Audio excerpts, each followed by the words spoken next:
Prime Minister urges to foster economic integration.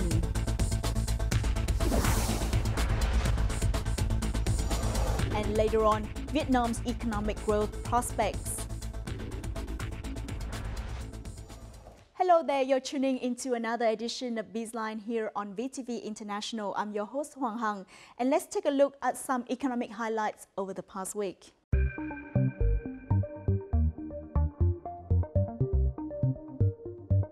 Prime Minister Nguyễn Xuân Phúc joined Vietnam International Economic Integration Forum on December the 20th in Hanoi. The forums took place as Vietnam celebrates a decade of World Trade Organization membership. The 10-year have been full of opportunities and challenges for Vietnam. In his speech, Prime Minister Nguyễn Xuân Phúc said the Vietnamese government considers international economic integration a momentum for economic reform and growth. To realize its integration commitments, Vietnam is doubling effort to enhance economic reform, from reorganizing production, building brands and renewing growth model and improving the economy's competitiveness and legal institutions, so as to create a better business climate for the domestic and foreign investors. The Ministry of Industry and Trade on December the 18th sold all of its 343.6 million shares, or a 53.6% stake in the Saigon Beer and Alcohol and Beverage Corporation, or Sabeco, listed on the Southern Trading Board as SAB, receiving an estimated of $4.89 billion. The auction announced by Sabeco on November the 29th drew attention from one individual investor and one institutional investor, both of whom are Vietnamese. Accordingly, Vietnam Beverage Company Limited owns over 343 million SAB shares at the price of 320,000 Vietnam dong per share. As a result, Vietnam's beverage holds 53.59% of Sabeco's capital. In addition, an investor from Hanoi also bought 20,000 SAB shares at the price of over 320.5 thousand dong per share. This is the first time the ministry has organized auctions in the form of guarantees without deposit. This modern method aims to attract more foreign investors. The successful auction expects to breathe new life into Sabeco. According to latest statistics from the General Department of Vietnam Customs, by the end of November, the total trade turnover of Vietnam reached $385.77 billion, of which the total export value of the whole country reached $194.47 billion, while the import value reached $191.29 billion. Trade turnover has quadrupled a decade after the country's trade turnover first reached $100 billion in 2007.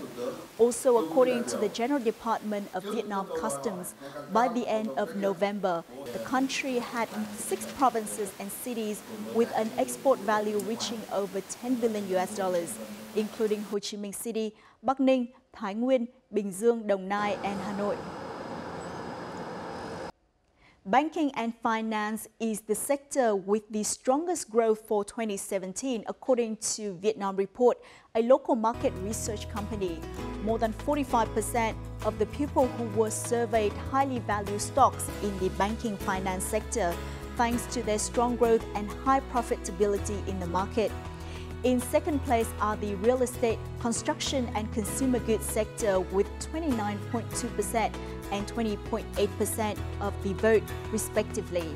Vietnam Report has also announced the list of 10 most prestigious businesses in 2017, with Vinamilk, Vingroup and Vietinbank topping the list. The U.S. Department of Commerce, or DOC, alleged Vietnamese steelmakers of evading tariffs. The case was initiated in September when several U.S. steel producers filed lawsuits in which they claimed Chinese steel producers shipped their products via Vietnam in order to evade tariffs. The decision led to the imposition of anti-dumping measures and anti-subsidy rates on corrosion-resistant, or COR, and cold-rolled steel from Vietnam. For this reason, The Vietnam Steel Association was working with the Department of Trade Defense under the Ministry of Industry and Trade to follow developments relating to the ruling and to take the necessary measures in defense of local steelmakers in accordance with World Trade Organization or WTO regulations. Recently, several coffee shops and restaurants in Ho Chi Minh City have been accepting Bitcoin as payment. In response to this, leaders of the State Bank of Vietnam's branch in the city revealed that the bank will cooperate with police to solve the problem. According to the State Bank's branch, Bitcoin and cryptocurrency are not legal payment methods in Vietnam. Therefore, issuing, providing and using Bitcoin or cryptocurrency has been prohibited. Recently, prices of cryptocurrency have risen strongly, which is why transactions involving cryptocurrencies have surged. There are advertising services that can be purchased using cryptocurrencies. Those were some economic highlights over the past week. In the next part of BizLine, we will look into the outlook for Vietnam's economic growth in 2017.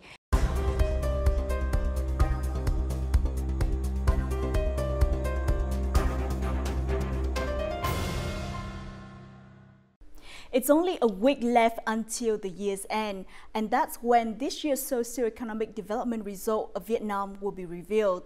This result also indicates whether Vietnam has achieved its economic growth target of 6.7% set by the government. Nonetheless, several international organizations have adjusted their forecasts on Vietnam's GDP growth this year, also to 6.7%. So what have influenced those organizations' adjustment? What factors have contributed to the country's economic development this year? And would Vietnam obtain good growth rate next year? We will discuss more on this in this week's episode of BizLine. But first, let's review the most recent forecast for Vietnam in the following clip. The World Bank, in its biannual report taking stock released on December the 11th, increased its forecast for Vietnam's gross domestic products or GDP growth to 6.7% from its previous prediction of 6.3% in July. Meanwhile, the Asian Development Bank or ADB also revised Vietnam's growth prospects up to this rate. According to its Asian Development Outlook Update 2017 report released on December the 13th. This is higher than its prediction for Southeast Asia of 5.2%. In addition to the positive growth of the country's various sectors, the global trade's recovery is said to be a factor that has helped Vietnam's economy thrive.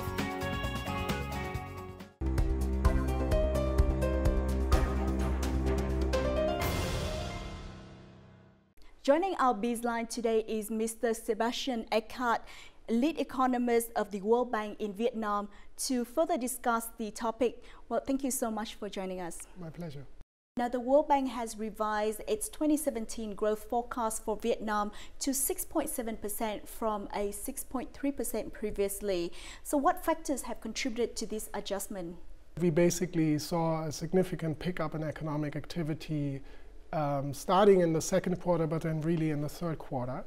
And we think that this momentum will carry forward to the end of the year into next year, and that will really boost growth to 6.7% this year. I think 2017 was really a good year. It was a good year for the global economy, so we see a stronger than expected pickup, recovery in the global economy led by a recovery in major economies. The US is posting stronger numbers, Japan, the Euro area, as well as emerging economies, major emerging economies, including commodity exporters such as Brazil and Russia. So for the first time really since the global financial crisis, you have sort of a synchronized pickup in momentum across the global economy, and that obviously helps economies that are very open and integrated, such as Vietnam. According to Prime Minister Nguyễn Xuân Phúc, Vietnam may for the first time fulfill and overachieve all 13 economic targets. Now, how can this, in your opinion, help Vietnam achieve such high growth of 6.7% this year? Strong GDP growth was accompanied by sustained macroeconomic stability, so you have inflation still below 4%, very subdued core inflation. You have an adjustment on the fiscal side. We're expecting that the fiscal deficit this year is going to be substantially lower than last year, probably on track to achieve the government target of 3.7%. So I think it's also good news on that front. We see the balance of payment, the external accounts, and surplus post the current account continuing to post a surplus this year, slightly lower than last year, but nevertheless a current account surplus, as well as on the capital account where, because of the strong FDI inflows, we also see that there's still a remaining surplus, which allowed the SBV to continue to rebuild the external reserve position. So it's important that overall the macroeconomic environment in Vietnam continued to improve this year, and that's really a very favorable environment, I think, to push ahead with aggressive reforms to further solidify macroeconomic stability, build more resilience, as well as basically lay the foundation for growth not only next year but also for the medium terms. In your opinion, what are the main drivers for Vietnam's economic growth in this past year? One is that domestic demand continues to be quite robust, especially consumption growth is strong. We see this in retail sales numbers that are really posting double-digit expansion. And that's boosted by continuously low inflation, rapidly growing wages. So we had, in the first 3 quarters of the year, estimated wage growth of around 9%. So that's boosting disposable incomes, consumer confidence, and really helping to boost consumption in the economy. We also see that investment remains quite strong, bolstered by record FDI inflows during the first 3 quarters of the year. And then I think that's on the domestic side. And then combined with that is really the export side and the external demand story, where the stronger global economy has helped export-oriented manufacturing and agricultural sectors. So you see that manufacturing grows around 13%. You see agricultural sector has recovered. We see very strong export growth of 21% in value terms. As of November the 15th this year, total export turnover in Vietnam had reached nearly 184 billion US dollars, an increase of over 21% against the same period last year, according to statistics from Vietnam Customs. Khi chúng ta đạt được các cái kim ngạch xuất khẩu lớn như vậy, cũng đồng thời chúng ta có duy trì được cái cán cân thương mại theo cái hướng tích cực, và năm nay dự kiến là chúng ta sẽ xuất siêu được khoảng 3 tỷ đô la Mỹ. Thì cái điều đó nó đóng góp rất lớn vào cái việc là ổn định cái cán cân thanh toán vãng lai, và nó cũng góp ổn định các cái chỉ số kinh tế vĩ mô. Notably, exports of agricultural products saw a record high of 33 billion US dollars in the first 11 months of this year. Hàng hóa được giá hơn. Thứ hai là chúng ta tăng về lượng xuất khẩu, và nguyên nhân thứ ba là có thể nói rằng là do nhập khẩu tăng mạnh, cho nên chúng ta cũng tăng cái kim ngạch xuất khẩu mạnh hơn. Có một phần rau quả chúng ta nhập từ Thái Lan và để tái xuất ra thị trường thế giới. Nếu như các năm trước mà cùng một cái tốc độ tăng trưởng xuất khẩu như vậy, nhưng nếu chúng ta tăng nhiều ở cái nhóm ngành về chế tác chẳng hạn, và năm nay chúng ta tăng nhiều ở nhóm ngành nông sản, thì rõ ràng là cái lợi ích cho người dân Việt Nam từ xuất khẩu thì năm nay sẽ cao hơn, bởi vì là cái giá trị gia tăng của hàng xuất khẩu nếu là hàng nông sản nó cao hơn rất nhiều so với lại hàng hóa chế tác. Fruits and rice are two products with impressive performance this year. Specifically, rice exports in the first 11 months of 2017 even surpassed the figure of the whole 2016. Meanwhile, fruit and vegetable export values saw the highest growth out of all exported products, surging 43% in the first 11 months over the same period last year.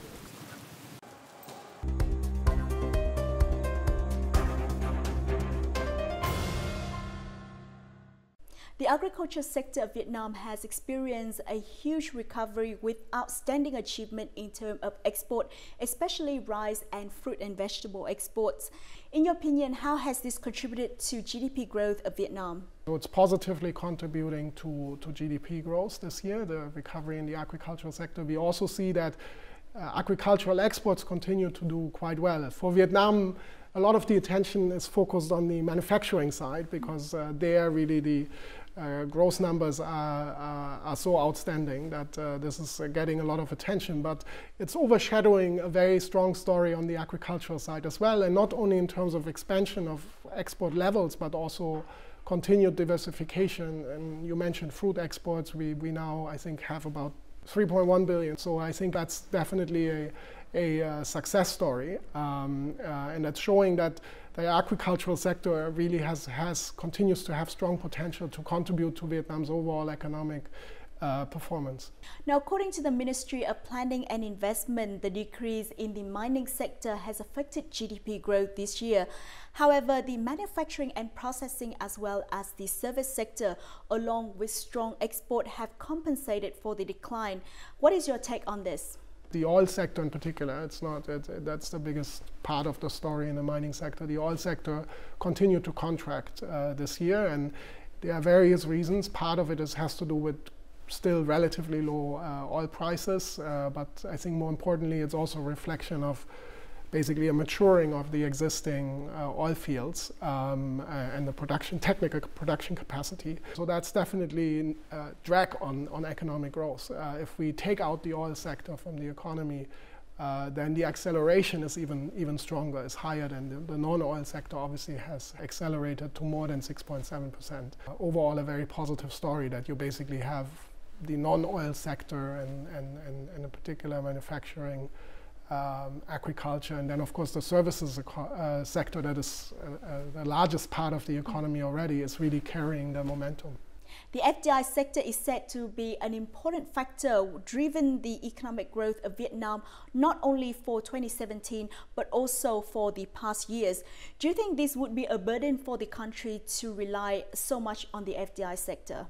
So I wouldn't say it's a burden, because FDI is flowing predominantly in the manufacturing sector. It's contributing to job creation in the manufacturing sector. There were about 1.5 million new manufacturing jobs created in the last 3 years or so. And these jobs tend to be higher productivity. They tend to pay better wages. They contribute to export growth. And the FDI is really the driving force behind that expansion of Vietnam's manufacturing capacity. So in general, it's something that is good. It's bringing in capital, it's bringing in investment, it's bringing in technology, it's bringing in market access, and it's bringing really frontier firms to Vietnam.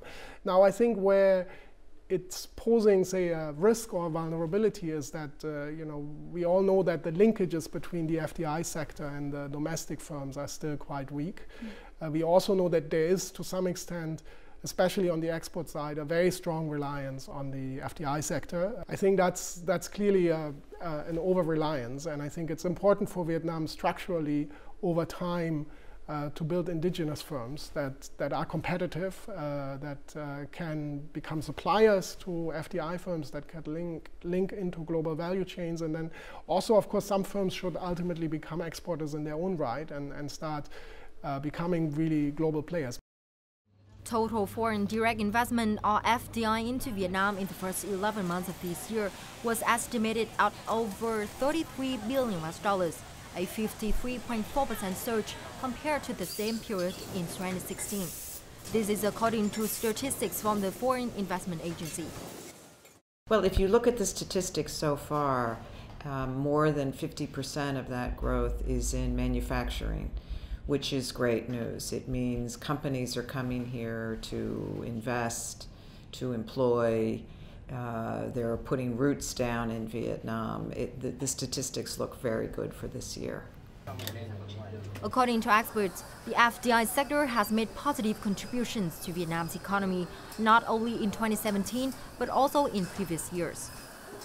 Kinh tế tư nhân đóng góp khoảng độ tầm 41% và khối FDI khoảng 18,5%. Và cái cấu trúc này nó cũng khá là ổn định. Thời gian vừa qua nhưng gần đây có cái thay đổi thiên về cái hướng là khối FDI và khối tư nhân đóng góp nhiều hơn. Trong thực tế có một cái điểm mà FDI có thể không đóng góp được nhiều cho Việt Nam. Đấy là cái câu chuyện về cái mối liên kết giữa doanh nghiệp trong và ngoài nước. Và tôi vẫn cho rằng là FDI đóng góp vai trò khá là tích cực. Còn tích cực đến đâu hoặc là chúng ta hạn chế những cái mặt trái của các cái dòng đầu tư, bất kể là FDI hay là đầu tư tư nhân, thì đấy là do chính sách của nhà nước.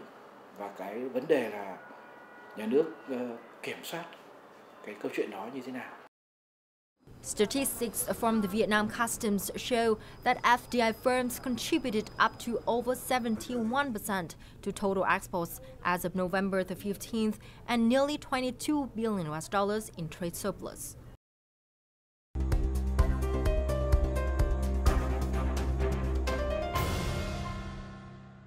Now, besides Vietnam's macroeconomic aspect, what external risks do you think have influenced the country's economic growth this year? The global economy, 2017 was a pretty good year, probably the best year that we've seen since the global financial crisis of 2008-2009. It's not only growth, it's also that the financing conditions globally remain still very favorable, despite the fact that you now have continued tightening of monetary conditions in the US. Financing conditions, liquidity in the global markets is still quite robust. Financing costs are low. We see that trade picked up after a very lackluster performance last year. We see that global trade has come back, carried by the stronger recovery, especially in advanced economies. We see that commodity prices have started to recover, but at a very gradual pace. That has helped commodity exporters, but at the same time, it hasn't put too much of a burden on commodity importers such as Vietnam. Regarding next year's growth rate of Vietnam, many experts have expressed an optimistic outlook. So, which sector, in your opinion, would become the new momentum for economic growth next year? I think that next year is not going to be too different from this year. We think that domestic consumption is going to continue to be the major driver and a major contributor of economic growth next year, same way as this year. We also think that exports will continue to contribute positively, especially if the global recovery is sustained, then I think there's a lot of further upside potential on the export sectors. I think on the agricultural sector, we probably expect that there will be some leveling. So there's a bit of a contraction last year. This year there is a recovery story. Of course, next year that recovery story will no longer be there. Tourism sector, for example, right, also contributed positively to services this year. Again, this could continue to be a good story next year, especially if the recovery in the global economy holds and there's continued tourist entries into Vietnam. Experts say that Vietnam's economic growth will continue to be attributed to the consumer retail sector, trade, and most significantly, the FDI and domestic private sector. 2017 thì chúng tôi cũng nhận thấy cái dấu hiệu tích cực, đấy là cái tinh thần khởi nghiệp. Nó thể hiện qua số lượng các cái doanh nghiệp thành lập mới, khoảng trên 100.000 doanh nghiệp. Đấy là một cái kỷ lục mới. Có thể nó khoảng 30-40% sẽ phải đóng cửa sau một vài năm hoạt động. Tuy nhiên thì với cái số lượng nhiều doanh nghiệp như vậy thì nó cái hoạt động kinh tế nó được chính thức hóa nhiều hơn và nó bài bản hơn.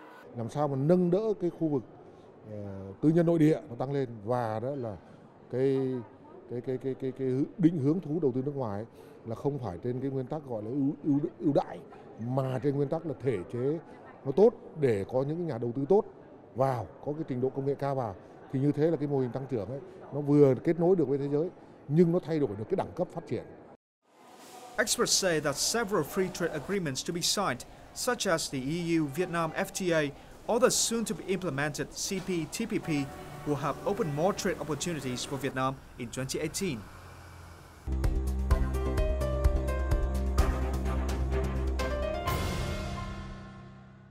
Now, along with macroeconomic stability, experts believe that Vietnam would have several opportunities from the global economic and trade development to promote its economic growth. So, in your opinion, what opportunities can Vietnam take in specific? If you look at Vietnam, it's already taking advantage. I think Vietnam is the fastest growing export economy in the world. It's definitely a major destination of FDI. Vietnam still has a challenge to bring stronger linkages to enable the development of a productive private sector with sort of enterprises that have the size, the scale, that have the capacities and capabilities to become suppliers to major FDI firms. Now, how can Vietnam utilize the FDI sector to promote the role of domestic private sector in the country's economic development in the coming time? I think it's important to continue to focus on the business environment. Vietnam again has made some progress. Of course, the Doing Business report that the World Bank launched a few weeks ago showed that Vietnam moved up in the ranks. But of course, if you look at the overall ranking, if you look at some of the sub-rankings on, for example, starting a business and closing a business, bankruptcy, Vietnam is still not doing so well. I think it's also important to basically level the playing field.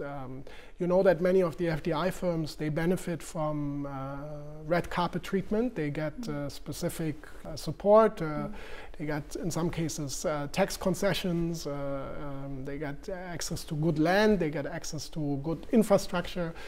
But the same support is not always extended to the domestic firms. The second bucket is more specific support. So what we've seen in other countries is that some governments jointly with FDI firms, with the FDI private sector and the domestic private sector, in partnership have developed specific initiatives to boost supplier linkages. For example, by providing more information, doing supplier databases or trade fairs where you bring together FDI firms and domestic firms.